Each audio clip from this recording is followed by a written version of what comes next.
Okay, it's Chris the Tiny House Guy, and I'm here to show you some mods that I've done. And today I'm going to talk about fuses. Fuses are kind of a misunderstood thing in off-grid power. There's a lot of confusion and probably good reason for it. So this is my system I've showed you before. I have made a modification to this system. I'll get you in here. I have changed, this is my main positive, so the positive comes out of the battery here, goes through this disconnect, and then this is now my new fuse. I used to have this fuse in there, which is I just had it temporarily in there. It's not really the right type, and I'll explain why in just a second. But anyway, so I replaced this with this terminal block fuse. It actually works out really, it's a really nice packaging job. This fuse holder bolts right directly to the disconnect, so it's nice and compact. If you pop this off, you can basically, if you gotta replace the fuse, you just unscrew that, put a new fuse in, you're good to go. So let me put that back in. Let's talk about fuses now. Some people will actually disagree with my choice of fuse there, but I'll explain why I think it's okay. So there's many different kinds of fuses. In fact, let me sit so I get your video in the frame very nicely. All right, so there's several different kinds of fuses. This is an A&L style fuse. This one's rated at 250 amps. This is that MRBF style fuse. This is also rated at 250 amps. Then there's another style of fuse, which let me show you from my video log here. So this is a class T fuse. So they're all rated, these can all be rated at 250 amps, but there's a big difference between them. Fuses have two ratings. And one of the ratings is the overload rating. And in this case, you can see 250A, which is 250 amps. So if you drew 251 amps, this would blow at some point, probably in a second or two.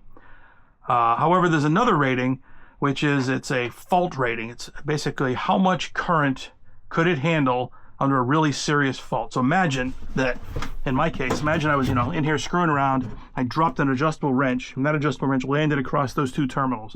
How much current would flow through that circuit?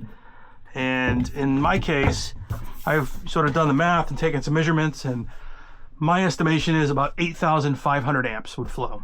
And that's a lot of current. And in the case of this fuse could only handle 2,000 amps. So my system in a fault could supply 8,500 amps. So this fuse is not safe. The types of what can happen is it basically the case would just disintegrate when the fuse pops. It would just go, would blow up, place pieces of plastic. It's possible that somehow the fuse would fail in a way that would short together and not protect the circuit.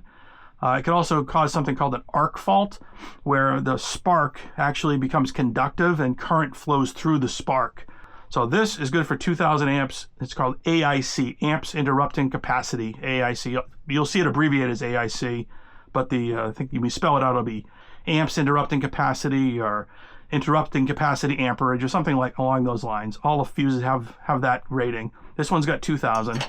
This is actually would be considered a gold standard. This is a class T fuse that has 20,000 amps interrupting capacity.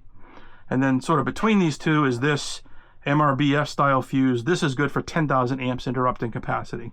So in my case, since I know worst case, I could draw about 8,500 amps, I'm gonna opt to go with one of these. It gives me enough protection in a fault, under an overload and under a fault, a serious fault, to protect the system. It's gonna be fine. I could have gone with one of these, and I had actually, the reason I use this fuse holder as a placeholder is because it's about the same size as the class T fuse holder. But I've chosen not to go to it since I've done the measurements and checked it. And the problem is that nobody can tell you for sure which fuse should you use. Like, can you get away with using these fuses? You really have to do the math yourself and calculate the resistances and do some measurements and be sure for yourself. I can't tell you what to use. I can tell you some basic rules of thumb. The rules of thumb are, if you don't know, you're going to use this class T fuse because that's the safest way to do it. I don't care, what the conditions are. Always use that if you don't know what you're doing. And I also say you also have to use this if you're using any voltage higher than 12 volts. So if your off-grid system is 12 volts, you can possibly get away with using this fuse. But if it's over 12 volts, you have to use one of these. There are no exceptions. It's not safe to use anything else. These fuses, these A&L fuses, should never ever be used in an off-grid power system in an RV. There's some branch circuits you could use to protect with one of these, but you can't use it as the main battery protection. So just summarize, always use a class T if you're not sure.